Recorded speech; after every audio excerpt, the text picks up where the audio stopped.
हो गई थी। तो यह भी बात सही है कि इन्होंने 3 राज्यों में अच्छी उपस्थिति दर्ज कराई है और 3 राज्यों में लगभग सारी सीटों पे जमानत जब्त कराई है, और गोवा में भी ये 40 में से 36 सीटों पर जमानत जब्त करवाए थे।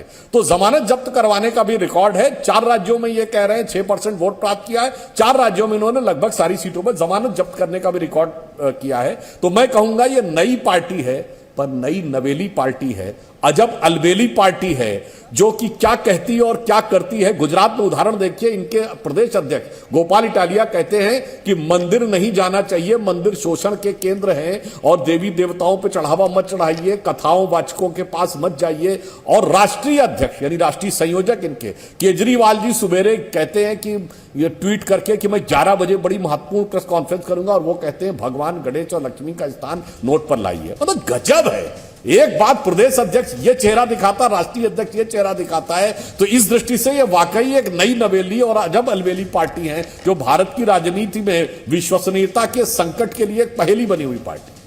तो आप कह रहे हैं भारत की राजनीति में विश्वसनीयता के संकट के लिए पहेली आम आदमी पार्टी। अनुराग ढांडा से इस सवाल का जवाब लूंगी, लेकिन यहाँ पर आचार्य प्रमोद कृष्णम जी, यहाँ पर डॉक्टर सुधांशु त्रिवेदी कह रहे हैं आपको तो खुश होना चाहिए, 17 सीटें भी आपने बिना लड़े ही जीती हैं। और थोड़ी देर पहले अनुराग ढांडा ने भी कहा जो खुद ही खत्म होने पर आमादा हो उसे भला कौन बचा सकता है। देखिए, मैं 2 बातें आदित्य कहना चाहूंगा। पहली बात तो ये कि कांग्रेस पार्टी ने हमेशा रीजनल पार्टीज को समर्थन दिया है। रीजनल पार्टियों को ताकतवर बनाने में कांग्रेस की बहुत बड़ी भूमिका रही है।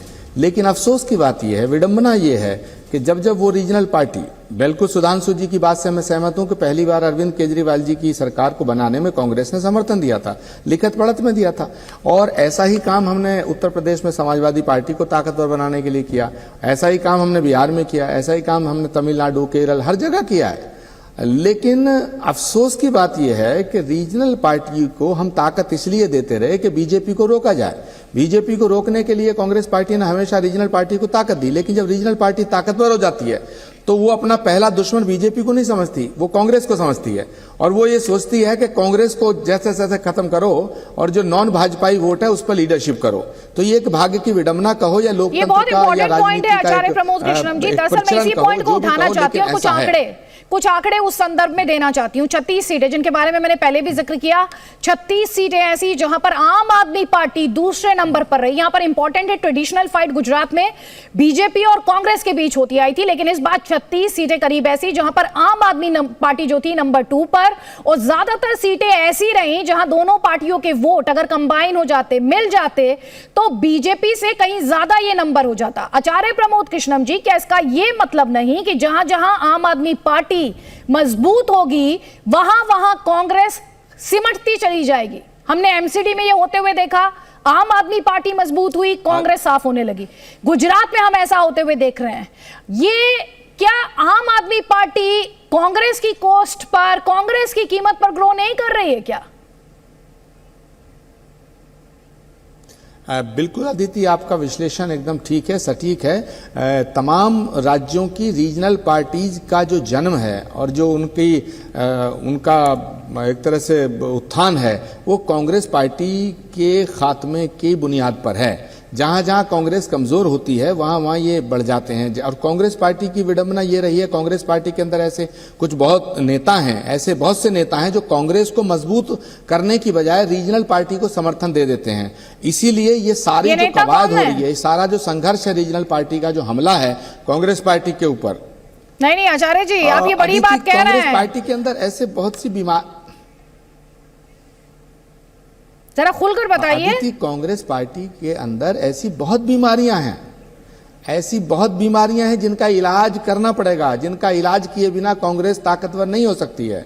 मगर मैं आज आपके चैनल पे हिमाचल में जो जीत हुई है उसकी खुशी के मौके पर मैं अभी इस पे नहीं जाना चाहता हूं। हम ये पार्टी के अंदरूनी मामला है, हम इसको पार्टी के अंदरूनी फोरम पे उठाएंगे, पार्टी फोरम पे उठाएंगे। मगर एक पॉइंट और मैं रखना चाहता हूं, बहुत इंपॉर्टेंट।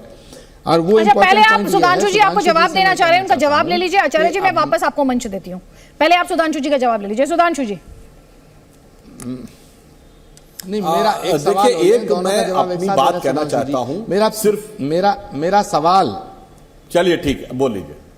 नहीं सुधांशु जी, मैं एक सवाल और कर लूं, फिर इकट्ठा जवाब दे देना। आप विद्वान प्रवक्ता हैं, सवालों से नहीं भागते हैं, मैं जानता हूं, मैं आपको अप्रिशिएट करता हूं, आपका बड़ा सम्मान करता हूं। मेरे एक सवाल का जवाब आपने ना दिया, ना किसी बीजेपी के प्रवक्ता ने दिया, कि गुजरात की प्रचंड जीत का जो श्रेय है वो मोदी जी को दिया जा रहा, लेकिन ये हिमाचल की हार की जिम्मेदारी किसकी है, जरा ये बताइएगा। दूसरी बात कि भारत जोड़ो यात्रा को मैं राजनीति से जोड़ना नहीं चाहता, लेकिन भारत जोड़ो यात्रा शुरू हुई दक्षिण से, और उसका हमारा हिमाचल में देवभूमि में जीतना एक शुभ संकेत है। तो भारत जोड़ो यात्रा को मैं पॉलिटिकल पॉइंट ऑफ व्यू से नहीं देखना चाहता हूं, मगर हमारे लिए वो शुभ हुई। बहुत दिनों बाद हिमाचल में देवभूमि में हमारी सरकार आई है, तो ये मेरे मन के उद्गार भी हैं और मेरे सवाल भी हैं। सुधांशु जी, देखिए, पहले तो आचार्य जी ने जो बात कही कि दक्षिण से शुरू हुई यात्रा और हिमाचल में सरकार बन गई, यानी दक्षिण के गर्म वातावरण में शुरू हुई से हिमाचल की बर्फ पिघल गई, ये तो बीरबल की खिचड़ी वाली बात लगती है आचार्य जी, कि आपने राहुल गांधी को इसका श्रेय देने का प्रयास किया। परंतु मैं जो कहना चाह रहा था, देखिए, मैं सिर्फ भाजपा प्रवक्ता के नाते नहीं, ये मैं एक विश्लेषक के नाते कहना चाहूंगा, विश्लेषण देना चाहूंगा। वो राजनीति को बहुत बचपन से मेरी रुचि रही, देखता रहा हूं। आज कांग्रेस के सामने जानते हैं सबसे बड़ी समस्या क्या हो गई है? कांग्रेस हमेशा भारत की राजनीति में एक सेंट्रिस्ट स्पेस रखती थी, यानी मध्य मार्गी। हमारी स्पेस जो थी, जिसे हम कहते हैं हम राष्ट्रवादी, जिसको ये लोग कहते थे राइट विंग स्पेस, मगर आज कांग्रेस के साथ ये हो गया है, वो सेंट्रिस्ट या राइट टू सेंटर रहती थी, वो पता नहीं क्यों लेफ्ट टू लेफ्ट ही होती चली जा रही है। और वो जितना लेफ्ट के प्रभाव में, लेफ्ट के विचार के प्रभाव में आती जा रही है, उतना ही वो जनता उसको लेफ्ट करती चली जा रही है, यानी छोड़ती चली जा रही है। अब आज आप सोचिए कि यदि यह कहा जाए कि राहुल गांधी के बाद सबसे लोकप्रिय नेता कन्हैया कुमार हैं युवाओं के प्रतीक, तो जो वामपंथी विचारों के सीधे प्रतीक हैं, आचार्य जी तो कह रहे हैं देवभूमि में। अरे भाई, ये तो उस विचारधारा से आए जो कहते थे कि धर्म एक अफीम है, जो ओरिजिनली नास्तिकता की बात कहते थे। वो लोग यदि कांग्रेस के आदर्श होंगे तो आप समझ लीजिए कि ये वामावर्त के चक्कर में कांग्रेस अपने लिए बहुत बड़ा एक गर्त क्रिएट करती चली जा रही है। ये मेरे लिए एक विचार की वजह, कांग्रेस का दूसरी मामला है, ये लोग जो उचित समझे वो करें, परंतु जो मुझे दिखाई पड़ता है वो जो सेंटर की स्पेस छोड़ रहे हैं आम आदमी पार्टी, उसको जगह जगह भरती चली जा रही है। ठीक है, जहां पर कांग्रेस सेंटर वाला सेंट्रिस्ट अप्रोच छोड़ रही है, आम आदमी पार्टी जो है उस स्पेस को एक्वायर करती जा रही है। तस्वीरें हम जो आपको डेटा दिखा रहे हैं वो हिमाचल प्रदेश की असेंबली, आचार्य प्रमोद कृष्णम जी कह रहे हैं कि हिमाचल प्रदेश में कांग्रेस की जीत पर बात नहीं हो रही है। देखिए, हम असेंबली दिखा रहे हैं, 25 सीटों पर जो बीजेपी है, जो कि नारा दे रही थी कि राज कायम रहेगा और रिवाज बदलेगा, राज कायम नहीं रहा और रिवाज कायम रहा। तो एक बार में एक पार्टी को वोट करती है हिमाचल प्रदेश की जनता, इस बार भी वही रहा। कांग्रेस पार्टी 40 सीट्स पर लीड और प्लस रिजल्ट्स इसमें कंबाइन है। आम आदमी पार्टी 0 पर है। इसके अलावा अदर्स के खाते में 3 सीट्स है। ये है हिमाचल प्रदेश की असेंबली से जुड़ा हुआ डेटा। गुजरात में भी बीजेपी जो है उसके पास रिकॉर्ड तोड़ जीत है और कांग्रेस पार्टी के पास जो है वो रिकॉर्ड हार है। कई खास मेहमान हमारे साथ है, जल्दी से यहां पर मैं कॉमेंट लूंगी। अनुराग ढांडा, आपका एक इंपॉर्टेंट पॉइंट, यहां पर कांग्रेस के पैनलिस्ट हो या बीजेपी के पैनलिस्ट हो, वो दोनों एक ही बात कह रहे हैं कि जहां जहां कांग्रेस अपनी सेंट्रिस्ट अप्रोच को छोड़ रही है, आम आदमी पार्टी उस स्पेस को टेक ओवर कर रही है। देखिए, मैं इस पे भी जवाब दूंगा। मैं एक सुधांशु जी का एक पॉइंट था, मैं उसका जवाब देना चाहता था। पहले वो हमारी याद दिला रहे थे हमें कि कुछ हमारे उम्मीदवारों की जमानतें जब्त हुई हैं, तो मैं उनको याद दिलाना चाहता हूं 2019 में आंध्र प्रदेश में बहुत ही एम्बिशियस कैंपेन शुरू किया था भारतीय जनता पार्टी ने कि वहां पे जैसे सरकार बना लेंगे। 173 उम्मीदवारों की जमानत जब्त हुई थी और 0.84% उनका वोट शेयर आया था वहां पे।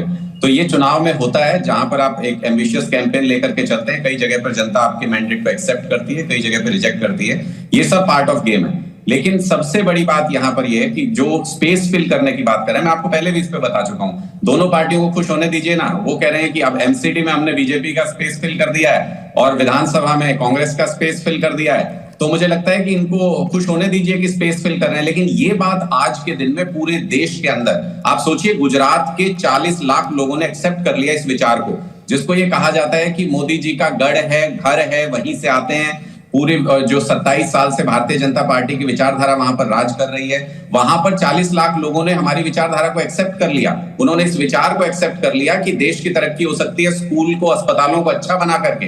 तो ये विचारधारा लेके हम चल रहे हैं। उस अप्रोच को आप कोई भी अप्रोच मानिए, जिस भी व्यक्ति ने ये मान लिया कि इन चीजों के जरिए देश को विकसित बनाया जा सकता है, वो सारे लोग धीरे धीरे आम आदमी पार्टी से जुड़ते जा रहे हैं। यही हमारा काफिला बड़ा करने का मंत्र है, यही कर रहे हैं पूरे देश में। ठीक है, आचार्य प्रमोद कृष्णम आपको जवाब देना चाह रहे हैं। आचार्य प्रमोद कृष्णम,